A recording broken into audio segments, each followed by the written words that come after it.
stand here. Yeah.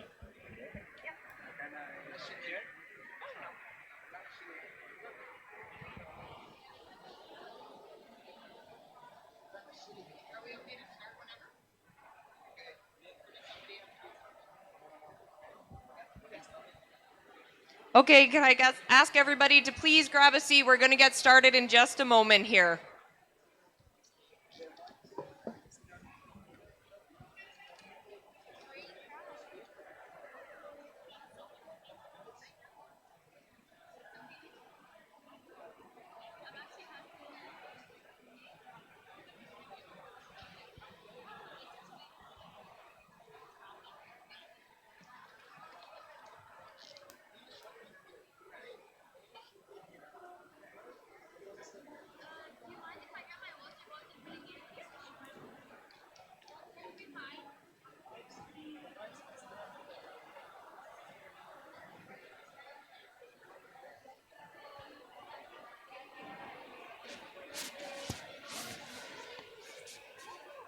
You know, a crew out in.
Okay, hello, welcome. I want to thank everybody for joining us to listen to these children present their ideas today. We are Decarbonize. We're an international organization. We have children from 70 schools around the world. We've been doing climate education and climate conversations for months, and the youth have developed a global youth paper that they want to share with you today. So I would like to welcome Talia from Egypt. We have Juana from Argentina, Lura from Kenya, Irene from the Philippines, Sean from Canada, and Ankith from India. We have a very great diverse group of students here. They've been preparing for this presentation. They're very excited, so I will pass it on to them.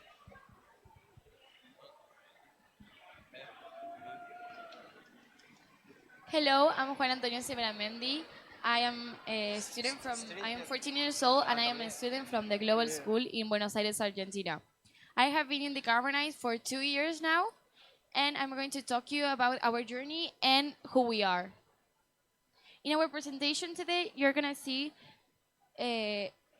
part of the work and research of the children around the world regarding climate issues. The Decarbonize is the largest synthesis of children around under 18 research on action and climate change. Ahead of COP27, we are mobilizing to combat the repercussion of our changing environment. We, the children you see presenting in front of you today, are only a small part of the students who put a lot of effort into Decarbonize. It's began with entire schools and communities participating in art, projects, and global video conference events. What's amazing about Decarbonize it is that it doesn't end with us, but is a continual cycle of interaction and learning. This starts in April with individual local projects. Decarbonize moves into the classroom in September, and in December, all the work is condensed into the Global Youth Report. Who are we? We are thousands of children from over 60 countries and 5 continents. We are we have different cultures, habits, but what makes us one huge group is a purpose that we are all here gathered for. That we are all gathered here for. Inspiring the leaders of the world to take action on climate crisis we face. During these 8 months, we were able to gather different perspectives, collect art and service from students from schools around the world. Hours and hours of online collaboration allow us to put our ideas into paper and express that we all believe could end up being a better future. With that being said, I am proud to represent Decarbonize, Decolonize.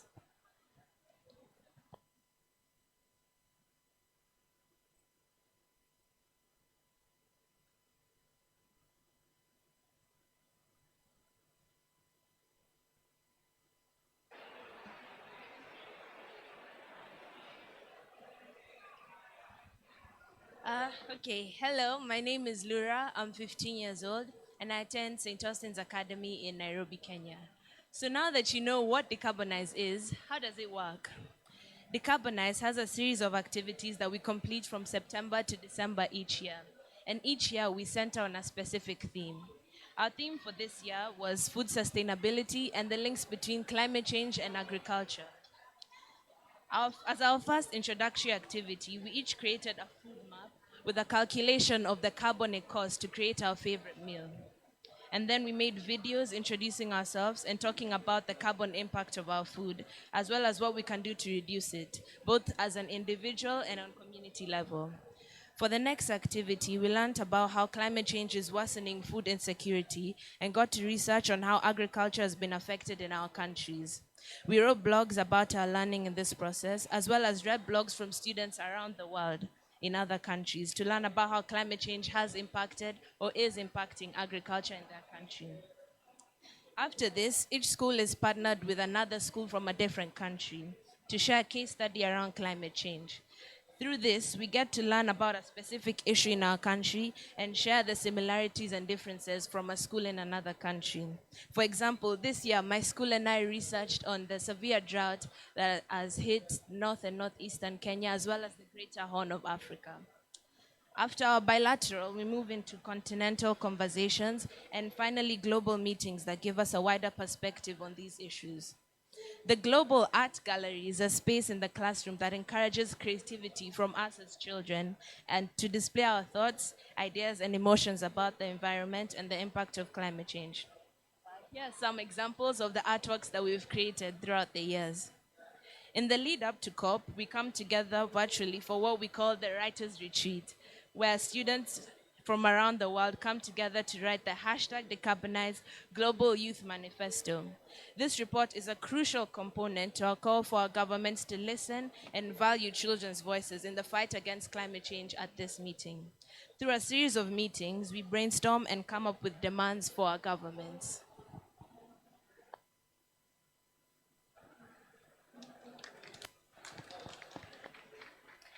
Hello, I'm Talia Varjabedian and I'm 13 years old. I go to AIS and I'm Armenian and Palestinian and have lived in Egypt my whole life. I'll be talking about some of the action we are doing, and some of which are climate strikes and peaceful protests. We are making sure one of the first thoughts being to involve children in decision making. Also changing our lives around to make it more sustainable to the world, and finally educating others to make sure they understand the concept of climate change so they can get a good idea of what we're trying to do. So I think that one of the most important questions when it comes to this subject is how do we turn learning into action? And our answer to that is doing what we can with what we have. It can be big or small, but it is crucial to show our concern about the current climate issue to the world. These things can be as simple as changing our daily life choices for the better to things like participating in projects like Decarbonize. Examples of action in schools around the world. But what are some examples of action that we have done? Well, in Brazil, Decarbonize Youth started a project to plant native trees in the Atlantic forest in a square next to their school to fight against deforestation. In Greece, Decarbonized students organized a shoreline cleanup on a beach in Crete. In India, Decarbonized students worked with their school to install solar panels. And in Madagascar, the decarbonized students had a biogester built at their school and now spend time every Monday talking to other students about climate change and environmental awareness. And finally, in Costa Rica, we had a green week in which we started a vegetable garden and we also wrote blogs online about sustainability. There are many other examples. Sadly, we can't fit them all, but it is incredible to see how children have taken this knowledge and put it into action according to their country's own climate issue. Thank you.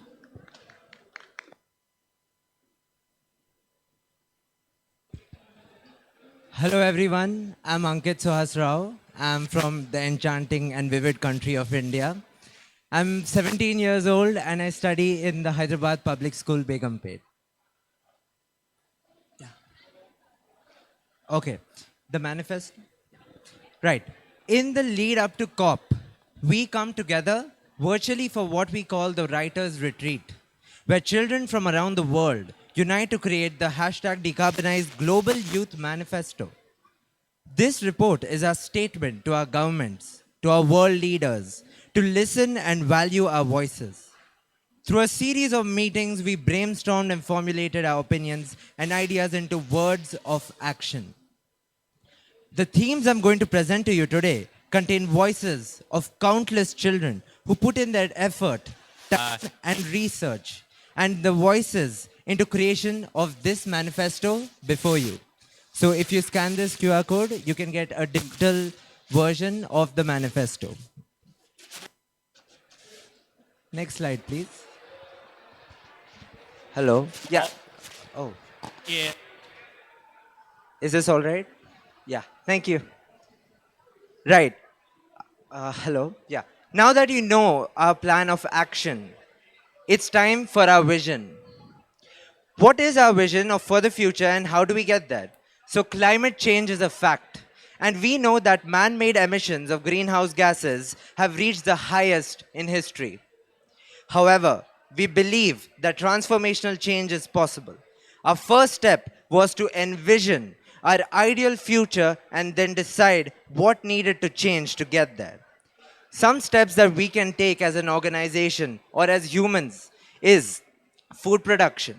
Governments, schools, communities, faith groups, and individuals must invest in urban agriculture and help strengthen the understanding of and the ability to undertake local food production. Green energy. Governments must engage in the switch from fossil fuels to renewable energy solutions such as wind and solar and investing in their implementation. Waste reduction.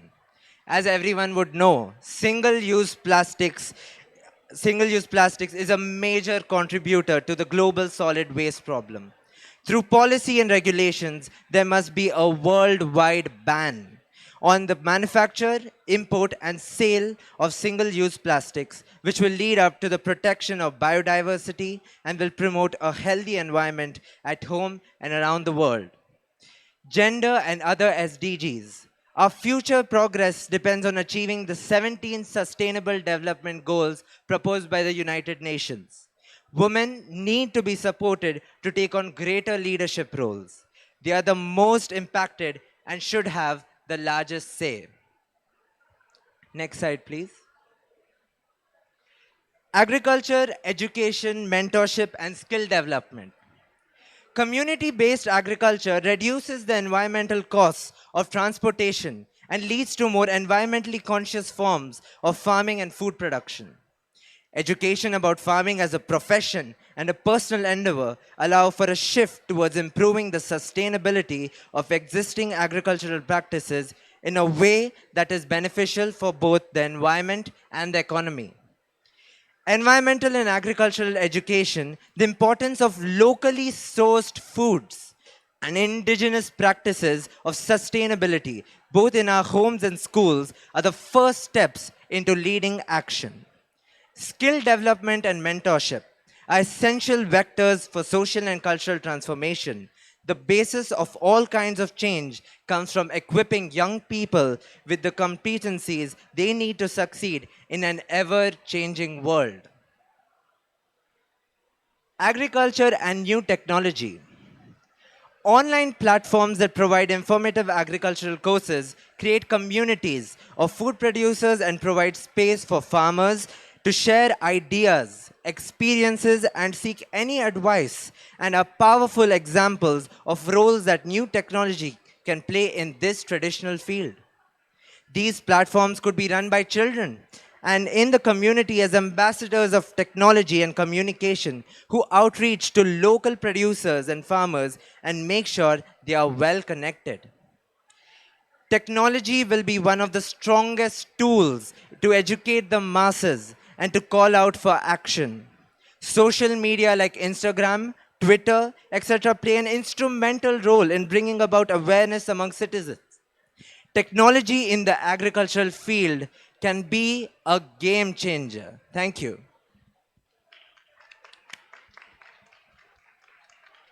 Hello, everyone. My name's Sean Bernard. I'm 17 years old, and I'm from Canada. I'm originally from Treaty 6 territory, which is in Saskatchewan, Canada. I am from Meadow Lake, which is the town. Next slide.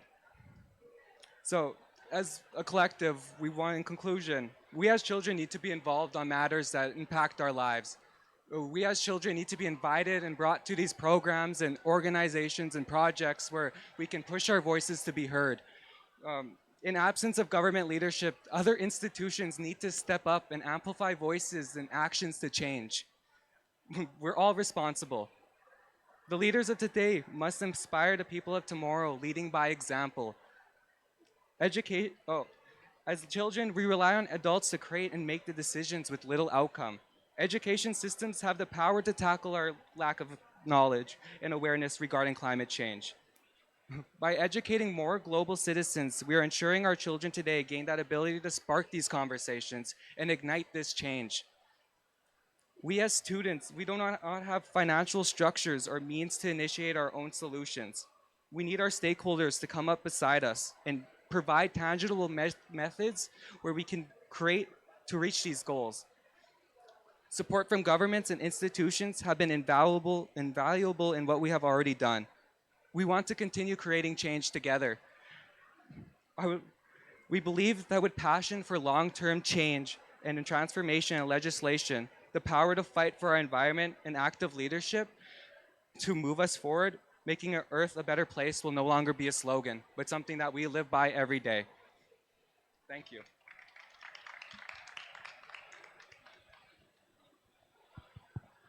All right. So, hi, everyone. I'm Irene Reyes. I'm 17 years old from the beautiful country of the Philippines. And if you saw the earlier slide, you might be wondering, why are we already talking about the next steps towards COP28 when COP27 is just starting? Well, as you may know, children under 18 are a heavily underrepresented demographic in climate negotiations and decision making. And this is precisely why we are starting to make our next steps starting now to ensure our sufficient involvement towards, or rather in the next conference of parties. So as children, our primary course of action in anticipation for COP28 is to continue engaging on a community level. Impactful action, we believe, can be made through continuous active advocacy promotion in smaller units, emphasizing the importance of specialized solutions for these varying communities. Leading up to COP28, we also aim to prioritize making use of local governments to demand smaller scale legislative actions and accountability. Most importantly, our actions toward COP28 would not be complete without the collection of stories of our communities and their realities in light of climate change. These subjective stories would influence objective data, effectively humanizing the statistics that we so often see in these panels and discussions. Another major step that we as an organization and as a children's group would take is to create the next Global Youth Manifesto. So, this basically concludes the next months of work dedicated to evaluating the needs and visions of young people or children for climate. So, just like in previous years, the work done in the manifesto will serve as the basis for the demands on climate action for global leaders, policymakers, and other major stakeholders. The issue of underrepresentation remains, and because of this, our major step towards COP28 would be dedicated to amplifying the youth voice to the fullness of our ability and holding our leaders accountable for taking action on these voices and on our demands.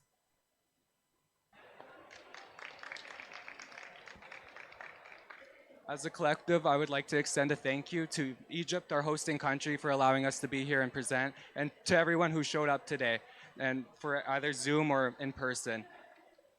We'd also like to thank our designated or our distinguished panelists and our honored guests, and especially my fellow youth up here with our leadership and our presentation. I'd like to thank you guys because we couldn't do it without you all. Thank you.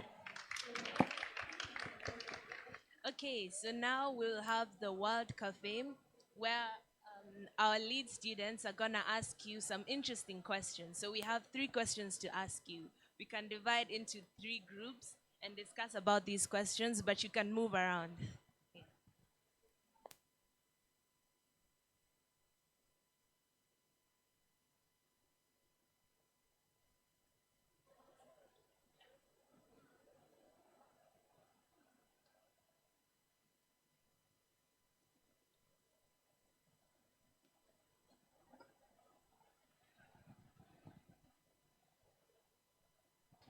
Okay, we could also have one group where we discuss the 3 questions instead of dividing into 3 groups.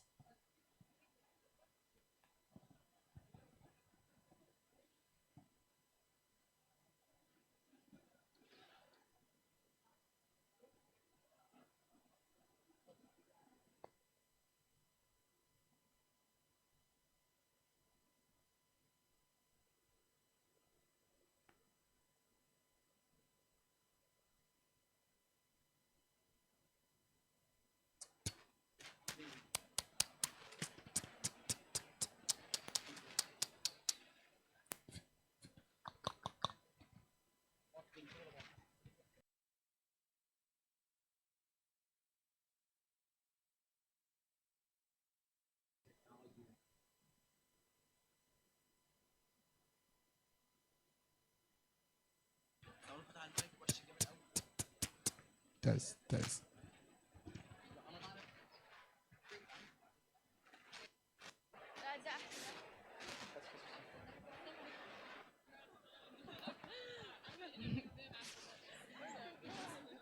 Okay. Yes, one of the questions is imagine it's 2050 and all of the SDGs have been achieved and the world is fully sustainable. What do you think we would have done to get there? I imagine nature-based solutions and technological solutions being inspired by traditional ecological knowledge and equitable processes and inclusion of indigenous voices being centered in these processes. Um, so that's the first thing I think of. Okay, it's a very difficult question.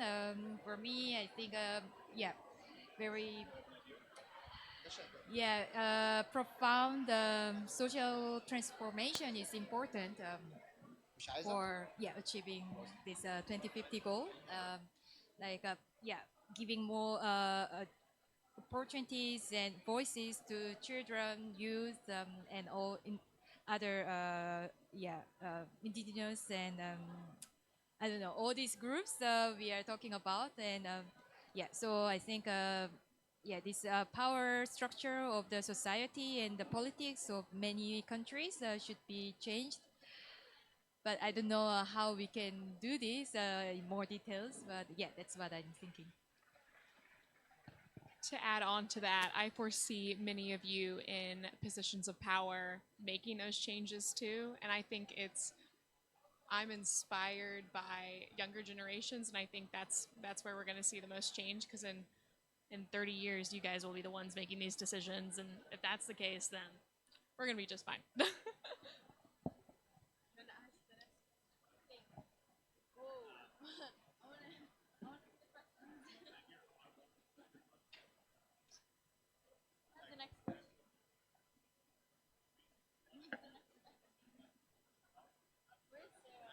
Rebecca, Healthy soil, no fertilizers, I don't- pesticides, and so on.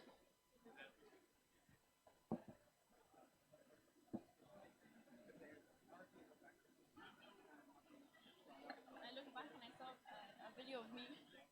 What's up? Question 2. Yeah.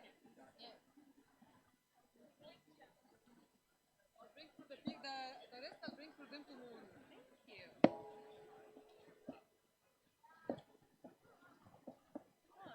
Thank you. Thank you. Okay, so the next question is, how can new technology improve our relationship with food, eating, and climate start agriculture?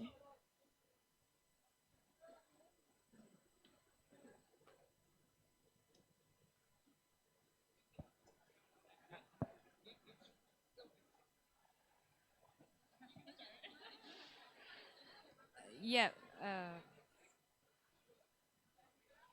Yeah, actually, that's the question I would like to ask you, all of you, because for me also, yeah, I'm curious how people think about these new technologies, whether we can solve climate problems with new technology. In my opinion, no. I think social transformation and social innovation is more important than technical or scientific innovations, because we already have solutions from technique technology or science side, but what we can't do is to implement it in a more equal and just way. So yeah, so that's what I'm thinking. I believe technology, when used to elevate equity and allow nations and groups to reach a level of autonomy that allows them to address these bigger issues of climate justice. I feel like that's a really important role that technology plays. But also, that's not my expertise either. New technology isn't. So I appreciate you guys bringing up some of these new ideas that I hadn't heard before, and also, yeah, addressing the importance of the development of new technology to address these issues.